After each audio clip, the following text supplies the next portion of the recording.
So we are discussing the numericals on chapter number 8, that is sound of 11th science, and in today's lecture we are discussing the numericals on velocity of sound in solid medium and liquid medium using Newton's formula, and the formula is Newton suggested the formula for velocity of sound as V is equal to in square root elasticity upon density, and this formula is corrected or it's correct for solid medium as well as liquid medium only, but this formula is not correct for gaseous medium. This thing you know. Okay, हे सगळ्यांना तुम्हाला माहिती आहे. मग आता न्यूटनने जो formula suggest केला होता सॉलिड मिडियमसाठी, that formula is V is equal to under रूटमध्ये E upon rho, where E is elasticity of that solid medium and rho is density of that solid medium. Okay,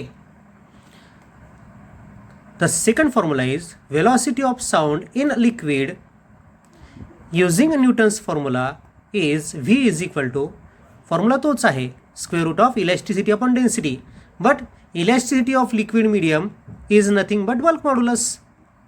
so K upon rho, where K is called bulk modulus of that medium. ठीक आहे, याच्याबद्दल आपण जेव्हा येईल समोर तेव्हा discuss करूच थोडंसं, पण सध्या दोन्ही फॉर्म्युले लक्षात ठेवा. सॉलिड मिडियममध्ये वेलॉसिटीचा फॉर्म्युला आहे अंडर रूटमध्ये ई अपॉन रो, तर लिक्विड मिडियममध्ये वेलॉसिटीचा फॉर्म्युला आहे, साऊंडच्या वेलॉसिटीचा फॉर्म्युला आहे अंडर रूटमध्ये के अपॉन रो. ठीक आहे, द फर्स्ट एक्झाम्पल इज, आता या टॉपिकवरचे एक्झाम्पल्स आपण बघूया. The first example is calculate the speed of sound in steel material of elasticity property is 2.9 into 10⁻11 newton per metre square and density is 8 into 10⁻3 kilogram per metre cube. आता माझ्यासोबतच तुम्ही लिहत चला, video pause करायचा, example लिहून घ्यायचं. ठीक आहे, मग आता काय म्हटलं बघा, calculate the speed of sound in steel, म्हणजे व्ही आपल्याला शोधायचं आहे, स्पीड शोधायचं म्हणजे व्ही काढायचं आहे. इन स्टील मिडियम, स्टील हा सॉलिड मिडियम आहे, म्हणजे स्टील या मटेरियल मिडियममध्ये स्पीड किती आहे ते आपल्याला शोधायचं आहे. अँड इलॅस्टिसिटी प्रॉपर्टी इज, म्हणजेच त्या मिडियमची इलॅस्टिसिटी आपल्याला दिलेली आहे 2.9 into 10⁻11 newton per metre square. So E is given, capital E म्हणजेच elasticity is given 2.9 into 10⁻11 newton per metre square, and density of the steel is given 8 into 10⁻3 kilogram per metre cube. 8 into 10⁻3 kilogram per metre cube given लिहिलं. Given लिहिल्यानंतर जो formula आपल्याला वापरायचा आहे त्याचं heading टाकायचं. So the speed of sound in solid medium is, formula is V is equal to E upon rho, टाका values. So under रूटमध्ये 2.9 इंटू 10⁻11 अपॉन 8 इंटू 10⁻3, हे 10⁻3 वर घेऊन टाकले. So 2.9 into 10⁻8 upon 8. आता याला आपण लॉगनी सोडवतो आहे. लॉगनी सोडवत असताना न्युमरेटरमध्ये दोघांचं मल्टिप्लिकेशन आहे, त्यामुळे दोघांच्या लॉगचं ॲडिशन होईल, या दोघांच्या लॉगचं ॲडिशन होईल. ठीक आहे, डिनॉमिनेटरमध्ये एकच संख्या आहे, त्यामुळे त्या संख्येचा लॉग या न्युमरेटरच्या टोटल लॉगमधनं आपल्याला सबट्रॅक्ट करावा लागेल. Means we have to subtract log of 8 from this addition of 2.9 and 10⁻8 log. ठीक आहे, मग आता आपण तेच करतो आहे, लॉग ऑफ 2.9. डेसिमल पॉईंटच्या पहिले फक्त एकच डिजिट आहे म्हणून कॅरेक्टरिस्टिक 0. 29चा 0 शोधला, 4621.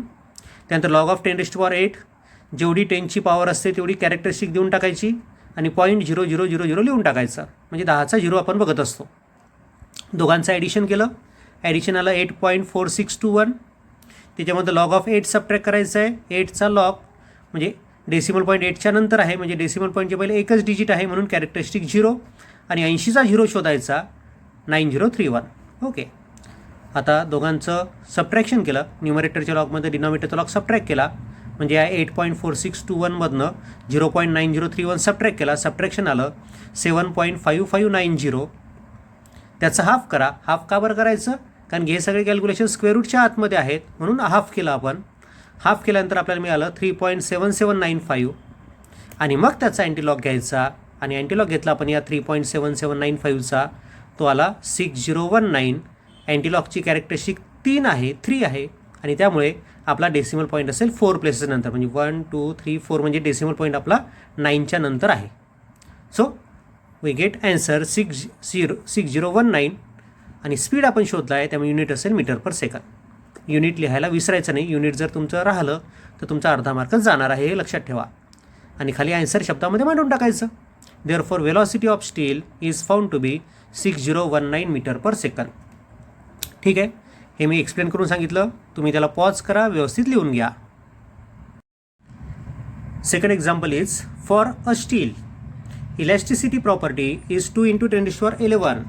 ठीक आहे, and density is 7900 kilogram per metre cube. Calculate velocity of longitudinal wave. आता बघा, व्हेलॉसिटी ऑफ साऊंड वेव्हने विचारलं तुम्हाला, व्हेलॉसिटी ऑफ लॉन्जिट्युडिनल वेव्ह, आणि लॉन्जिट्युडिनल वेव्हची व्हेलॉसिटी म्हणजे साऊंडची व्हेलॉसिटी. ठीक आहे, इलॅस्टिसिटी प्रॉपर्टी दिली म्हणजेच इलॅस्टिसिटी दिलेली आपल्याला 2 × 10⁻11. डेन्सिटी दिलेली आहे 7900 किलोग्रॅम पर मीटर क्यूब, आणि लॉन्जिट्युडिनल वेव्हची व्हेलॉसिटी काढायची म्हणजेच स्पीड ऑफ साऊंड आपल्याला शोधायचं आहे. So velocity of longitudinal or sound wave is, formula तोच, E/ρ.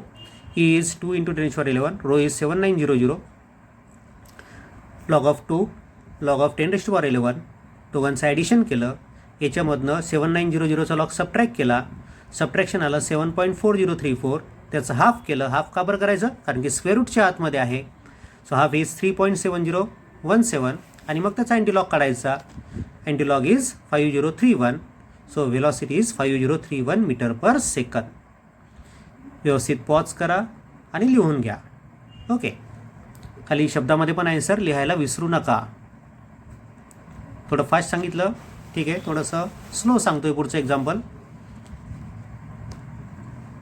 बघा, third example is the density of liquid is 1.21 × 10⁻³ kilogram per metre cube. त्या लिक्विडची डेन्सिटी आपल्याला दिलेली आहे, किती, 1.21 × 10⁻³ kilogram per metre cube. And coefficient of volume elasticity is 2.25 × 10⁹ newton per metre square. म्हणजे volume elasticity पण आपल्याला त्या लिक्विड मिडियमची दिलेली आहे एवढी, 2.25 × 10⁻. Find the velocity of wave of sound in the liquid. तर त्या लिक्विडमध्ये साऊंडची वेव्हची व्हेलॉसिटी किती असेल ते आपल्याला विचारलं आहे. मग आता गिव्हनमध्ये लिहा, density is given, K is given, आणि व्ही इज गिव्हन. मी इथे के का बरं लिहिलं, कोएफिशियंट ऑफ व्हॉल्यूम इलॅस्टिसिटी त्यांनी म्हटलेलं आहे, म्हणजेच बल्क मॉड्युलस म्हणून के लिहिलं आहे मी. हां, ते लक्षात घ्या. And you have to find V. Formula is V is equal to अंडररूटमध्ये K/ρ. So K is 2.25 × 10⁻⁹ and ρ is 1.21 × 10⁻³.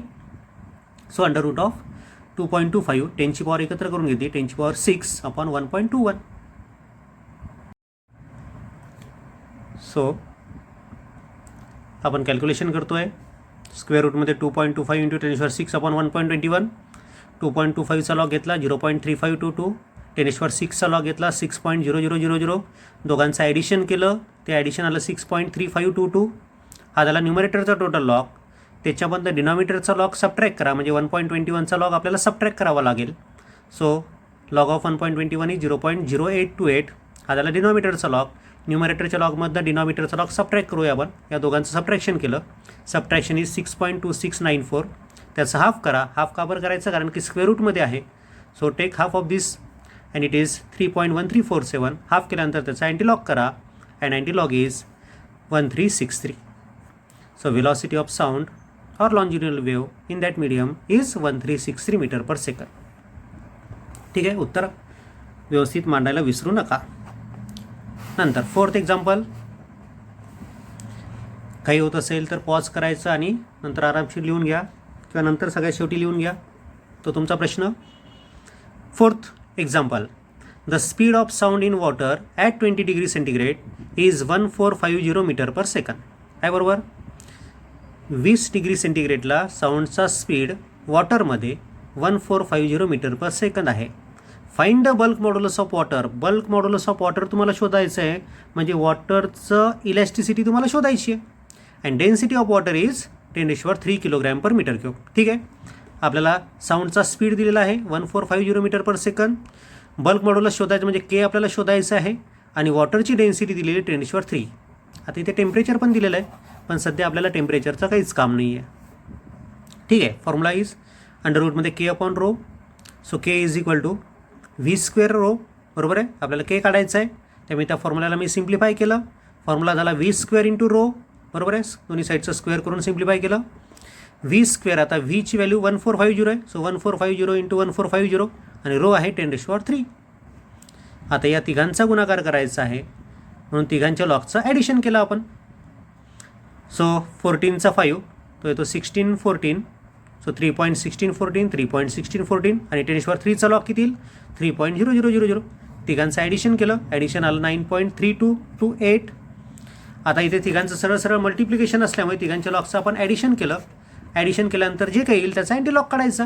So antilog of this, so it is 0.32चा 28 शोधावा लागेल अँटीलॉगमध्ये. तो आला 2103. कॅरेक्टरिस्टिक मोठी आहे म्हणून पहिल्या घरानंतर डेसिमल पॉईंट देऊन टाकायचा. इंटू 10ची पॉवर जेवढी कॅरेक्टरिस्टिक असेल तेवढी ठेवून द्यायची. So 2.103 into 10⁹. So bulk modulus is 2.103 into 10⁹. आता मी विसरलो इथे शब्दामध्ये लिहायला, तुम्ही विसरू नका. इथे शब्दामध्ये उत्तर लिहिसाल the bulk modulus of the liquid or water is found to be 2.103 into 10⁹ newton per metre square. आपण जे लिहितोय, जे रिप्रेझेंट करतोय ते समोरच्याला लक्षात आलंच पाहिजे, याची पण काळजी घेत चला. The next example is 5th example and last example of this type. At a pressure of 10⁵ newton per metre square the volume strain of water is 5 into 10⁻⁵. आता हे थोडंसं एक्झाम्पल वेगळं आहे. हां, एवढ्या प्रेशर असताना व्हॉल्यूम स्ट्रेन इज 5 इंटू 10⁻⁵. स्ट्रेनला unit नसतं त्यामुळे इथे याला युनिट नाही आहे. Calculate the speed of sound in water and density of water is 5 into 10⁻³. आता बल्क मॉड्युलस हा जो कॉन्सेप्ट आहे तो बल्क मॉड्युलस कॉन्सेप्ट लक्षात घेण्यासाठी तुम्हाला लक्षात ठेवावं लागतं. बल्क मॉड्युलसचा फॉर्म्युला असतो volume stress upon volume strain, आणि व्हॉल्यूम स्ट्रेस असतो प्रेशर एवढा. ठीक आहे, हा पॉईंट लक्षात ठेवा. जेव्हा तुमचं ते बल्क मॉड्युलसचा कॉन्सेप्ट होईल इलॅस्टिसिटीमध्ये किंवा प्रॉपर्टीज ऑफ त्या सॉलिडमध्ये, तर त्यावेळेस तो तुमचा पॉईंट क्लिअर होईल. सध्या तर काही क्लिअर नाही करता येत एवढा, कारण की मी जर तो क्लिअर करत बसलो तर आपलं हे प्रॉब्लेम राहतील बाजूला. त्या पॉईंटमध्येच आपलं डिस्कशन सुरू होऊन जाईल. ओके, मग आता पॉईंट आपल्या लक्षात आला आहे की बल्क मॉड्युलस म्हणजेच volume stress upon volume strain, आणि व्हॉल्यूम स्ट्रेस असतो प्रेशर एवढा आणि व्हॉल्यूम स्ट्रेन आपल्याला दिलेलाच आहे आणि प्रेशर पण दिलेलं आहे. So the given items are or given things are pressure is given 10⁵ newton per metre square.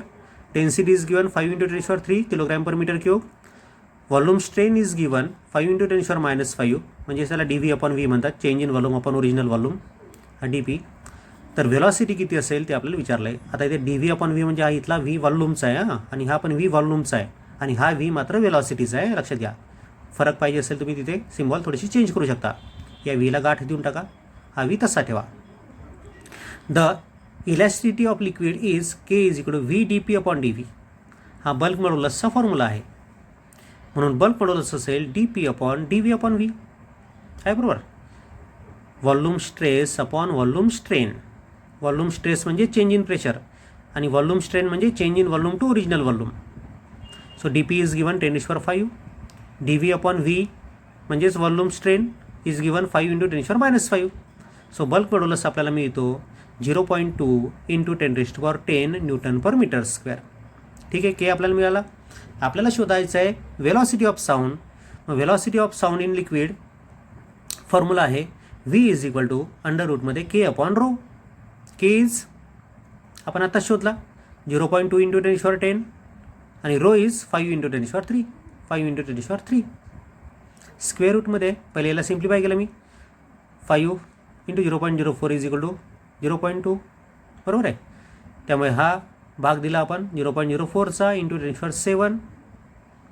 So 0.04 तर स्क्वेअर रूट, सॉरी त्याचा लॉग घेतला आपण, तो लॉग आला 2.6021.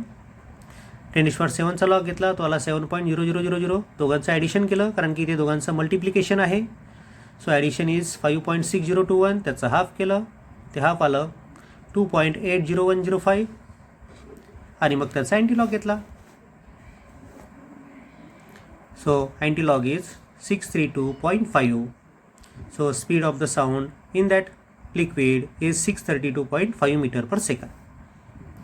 असा कंप्लीट टाईप आहे की ज्या टाईपमध्ये आपण 5 एक्झाम्पल कव्हर केले.